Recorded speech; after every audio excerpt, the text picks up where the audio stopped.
It's Radio Newark with Phil, and we're heading off into what will be a very, very busy September. You've probably heard all about this over the past couple of weeks. You've seen the branding around town, and you've been, hopefully, hearing us talk about it on the radio. It is the Newark Dragon Boat Festival, which is coming to Riverside Park and the river, of course, because that's where you put boats on Sunday the 15th of September. Joining me in the studio today, we've got Katie from the Children's Bereavement Centre, and we've got Joe from Beaumond House. How are you doing? Very good, thank you very much. Thank you for inviting us down. Wonderful. It's nice to see you both, and not long to go before the big day itself. This is the 5th year, isn't it, Katie? This is the 5th year it is. Of the actual gig. I can remember the first year, and it doesn't seem that long ago. I think it's because the build-up is pretty intense, isn't it? Yes. And the day itself just flies by. Anything new for this year? What are we looking forward to down on the river?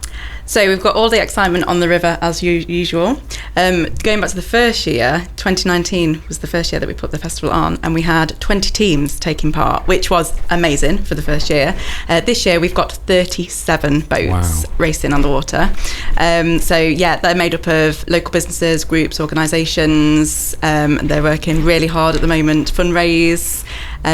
So we've got that happening on the river. On Riverside Park, we have our big stage, lots of lovely food and drink vendors. You can expect the same kind of fun with inflatables, the climbing wall, but then we've got some really exciting new stuff happening as well, haven't we? Yeah, we do. We've brought some fairground attractions in, some of the old-fashioned ones. We've got some coconut shy, and we've got a helter skelter. We've got, now I don't even know what you call it, but when you use the hammer and you hit it and it rings the bell at the top, so you can come down and test your strength on the day. Oh, do you know? I don't know what they're called either. What are they called? I don't know. I think maybe like a strong. Is it called like a strongman thing? Strongman thing. It could be. Yeah. But I just think we're going to have such a giggle at turning back the clock a little bit and just introducing some of the kids to some of the things we did at the fair. Yeah, the traditional things that we all got up 2 years ago. Yeah. And this is the thing, isn't it? The event on Sunday the 15th is for the whole family. And coming down to it and seeing what's going on, it's a free event. You know, you just walk down to the river or to the park, or both, don't you? You can kind of mull around for hours on end, which I find incredible. Now, let's go to the boats then, Joe. We have, say again, 37 teams. I think it's staggering that there is, that many people in our community, trying so hard to raise money for these two wonderful charities. So, we're so privileged. Yeah, and the event itself is massive. We know that. How many people came last year? Thousands, wasn't it? Thousands, yeah. And it's brilliant for Newark because people do stay on Riverside Park all day. They can enjoy a lot of the on-stage entertainment. We've got acts and choirs and dance groups, and there's something for everybody. But we do get visitors coming from outside of Newark, coming in, and they wander into town, and hopefully they'll utilise hospitality and have a look at the shops and stuff. So yeah, it's a win-win for everyone really. It's obviously a free community event, but it's great for the town.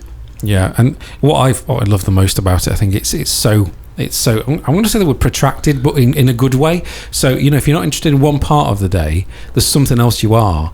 Many people come down and line the river to watch the boats race, and that almost seems to be constant. So, there's never a lull moment because there's another race taking place, which is great. So you can see that.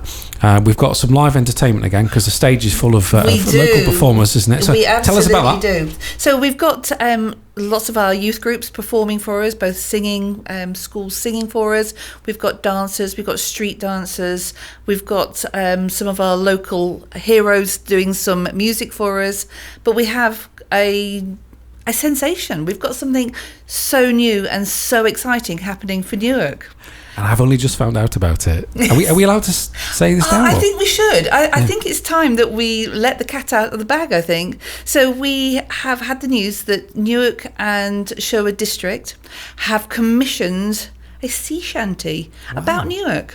Wow, a sea shanty. I know, it just seems incredible that that Newark is going to be immortalised in this song forever. Yeah. And it's going to get its first live hearing, as it were, at the Newark Dragon Folk. So this isn't somebody else's sea shanty. This is one written absolutely for Newark. Yeah. And we're going to be performing it. Well, not we. Me and you would have a go at that. Definitely not me. We're going to ruin it on stage together.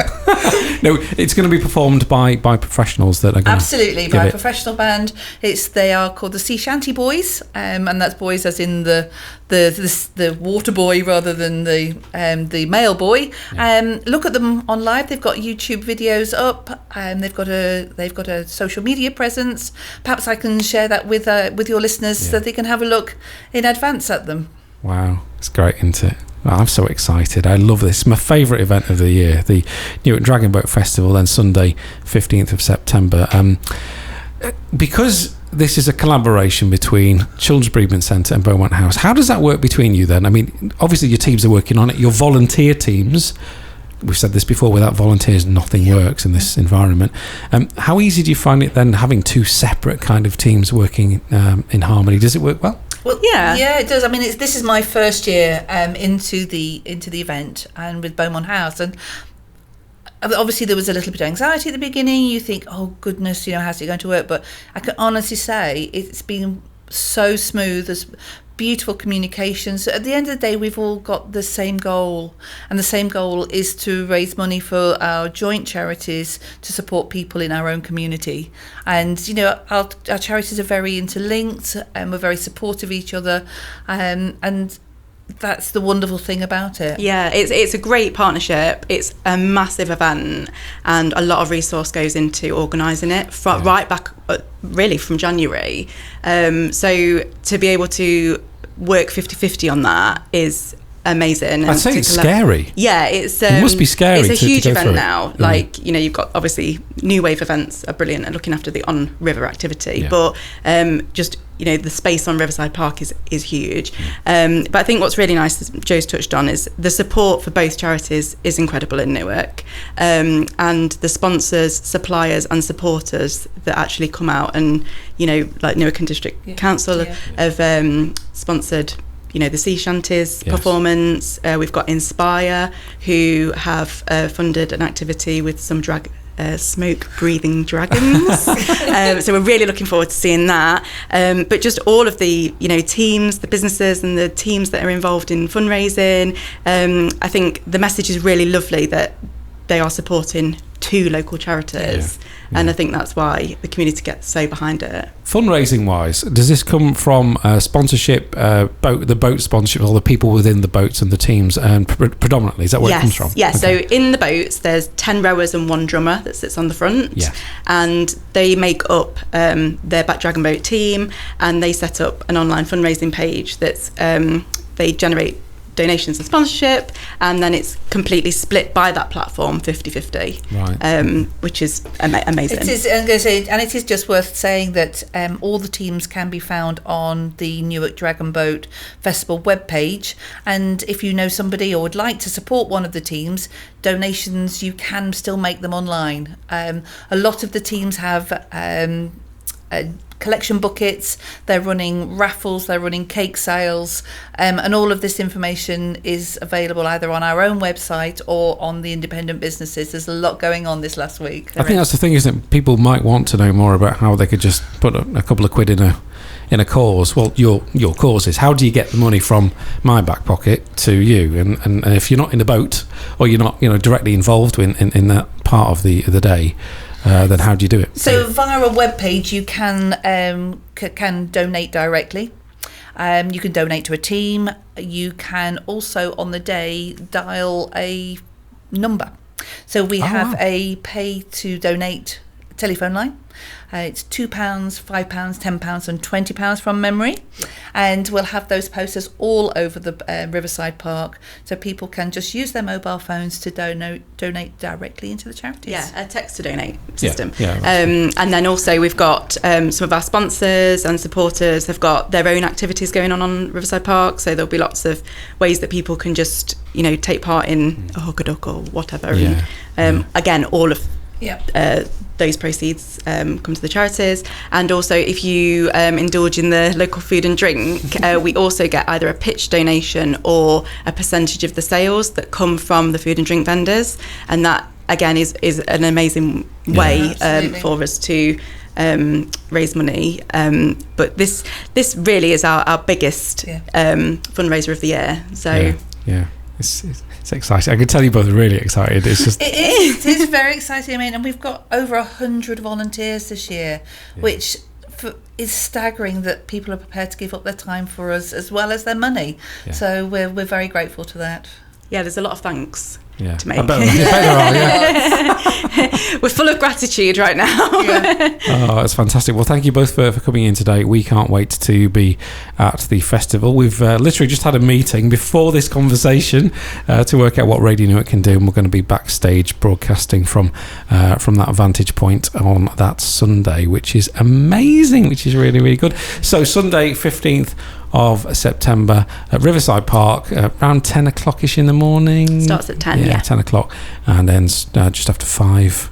I'm looking at you now. About 5:30 it finishes. Yeah, so if you want to see who's the winning team, crowned the Dragon Boat Festival champion, pop down between 5 and 5:30. But hopefully you're enjoying the day and you're going to be there to see that champagne pop on the stage. Yeah. But I'd just like to say, on behalf of both of us, thank you so much to Radio Newark, local press, everyone that's helping us spread the word about the event, and also all of the sponsors and teams. We actually couldn't do this. There would be no event without all of those people. So a huge thank you to everyone. Yeah, and a huge thank you to you and your teams for bothering to still do this. I know it raises money for your charities, but at the end of the day, it's a lot of work. It's a lot of work. A lot of towns don't bother with this kind of thing. They wouldn't do it. It's just far too big for them. And Newark isn't a massive town, but it does bother at every level. And I think that's what we've been talking about off air. It's easy to criticise Newark for whatever reason you wish to criticise it. But there are very few towns of this size in the country that could be bothered to do things like this. And I think for that, you should be congratulated, and the town should be congratulated. Oh, thank you. I think we're really lucky that we've got such passionate people in both charities that really love Newark. I live in Newark, I work in Newark. I love this town. And I think, obviously the benefit is that it raises a great amount of money for the charities that serve the local community. But there is nothing better than putting on a community event for people to come and everybody enjoy. Benefits, don't they? Exactly. So it's all about working together. And it is, and I think we don't know that we need these charities until we need them. Yeah.